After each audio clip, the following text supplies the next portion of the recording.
A magic pot makes endless jollof rice. But can his sisters handle the delicious chaos? In the heart of bustling Lagos, nestled amidst the vibrant chaos of yellow buses and bustling markets, live two sisters, Ijeoma and Ada.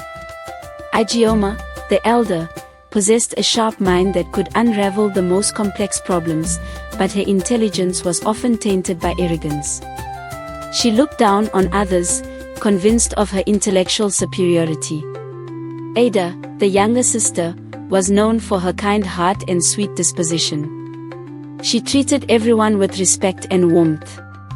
However, Ada had a peculiar problem. Their contrasting personalities often led to friction. Ijeoma would scoff at Ada's forgetfulness, while Ada would gently chide Ijeoma's haughty attitude. Despite their differences, they were bound by sisterhood and the shared hardship of poverty. They lived in a small, dilapidated room in a crowded part of town, struggling to make ends meet. Food was scarce, and most nights they went to bed with rumbling stomachs, dreaming of a satisfying meal. One sweltering afternoon, Ada sat by the window, watching the chaotic dance of Lagos life unfold outside. Her stomach grumbled loudly, a familiar and unwelcome sound. "Oh, I am so hungry," she sighed. "It feels like ages since I had a decent meal. Even just a piece of yam would be a blessing." Desperate for a distraction from her hunger, she decided to take a walk. Perhaps the sights and sounds of the city would take her mind off her empty belly. She ventured out into the streets, armed with only a small calabash of water to quench her thirst. The sun beat down mercilessly, and the city throbbed with energy. She walked past hawkers selling everything from groundnuts to phone chargers, past women with towering head ties balancing goods on their heads, and past Danfo buses belching black smoke. After a while, fatigue began to set in. Ada sought refuge under the shade of a large mango tree, her body weary. "Oh, I'm so tired and thirsty," she muttered, reaching for her calabash. Just as she was about to take a sip, an old woman appeared before her. The woman was dressed in tattered clothes, her face etched with wrinkles, and her eyes sunken with exhaustion. Her presence startled Ada. "My child," the old woman croaked, her voice raspy, "please, can you spare some water? I am parched and haven't had a drop to drink in 2 days." She coughed weakly, her frail body trembling. Despite the woman's unsettling appearance, Ada's kind heart was touched. She couldn't ignore the woman's obvious suffering. "Of course, Mama," Ada replied without hesitation. "Here, drink as much as you need. I hope it is enough to quench your thirst." She offered the calabash to the old woman, who gratefully accepted it and drank deeply. Ada watched with concern, her own thirst forgotten in her desire to help the old woman. "Oh, you are a kind soul," the old woman said, her voice regaining some strength. "Thank you, my dear. Let me repay your kindness." Suddenly, a bright light enveloped the old woman, and she transformed into a beautiful young woman with radiant skin and sparkling eyes. Ada gasped in amazement, her eyes wide with disbelief. "Do not be afraid," the young woman said, her voice gentle and melodious. "Tell me your heart's desire, and I shall grant it." Ada, still reeling from the transformation, told the woman about her family's poverty and their constant struggle with hunger. She explained how they often went to bed hungry, with little hope for a better future. "I understand," the woman replied. "When you return home, you will find a pot waiting for you. It is a magic pot. To make it cook delicious jollof rice, simply say, 'Cook, little pot, cook.' It will produce as much as you desire, enough to feed you and your sister. To stop it, say, 'Stop, little pot, stop.'" Ada's eyes widened. "Magic? Jollof rice? We will never go hungry again," she exclaimed, her voice filled with excitement. Thank you, thank you." "Wait," the woman cautioned. "This pot is a gift, but it must be earned. If you do nothing to deserve it, it will disappear, and you will be back to square one. Remember this, or you will face dire consequences. I will remember, Ada promised. Thank you, kind woman, I will go home immediately. Farewell, Ada. May your bellies be full, the woman said with a smile.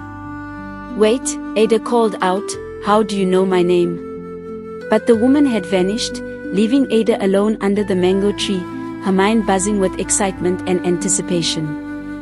Ada rushed home and found the pot sitting on their small table, just as the woman had said. Ijeoma was standing nearby, staring at it with suspicion. Ada, where did you get this pot? She asked, her voice laced with skepticism. Did you steal it? No, Ijeoma. It's a magic pot.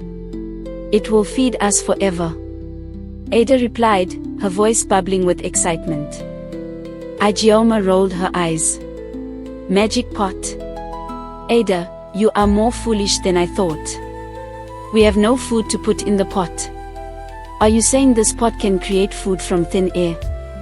Yes, Ijeoma. Watch.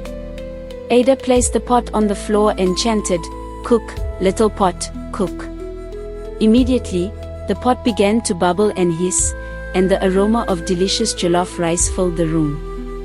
Ijeoma watched in astonishment as the pot produced steaming mounds of jollof rice, enough to feed a small army. The aroma was intoxicating, and even she couldn't resist its allure. They both tasted the rice, and it was the most delicious thing they had ever eaten. From that day on, they ate their fill every day, never experiencing hunger again. One day, Ada decided to visit her friend, Fatima. I must remember to tell Ijeoma the words to stop the pot, she thought to herself. But as she was leaving, she struggled to recall the exact words. What were they again? Oh, never mind, Ijeoma already ate this morning. She won't be hungry, she reasoned and went on her way. Later that day, Ijeoma's stomach began to rumble. I feel like eating some of that delicious jollof rice, she thought. Ada wasn't home, so she had the pot all to herself. She gleefully clapped her hands and chanted, Cook, little pot, cook.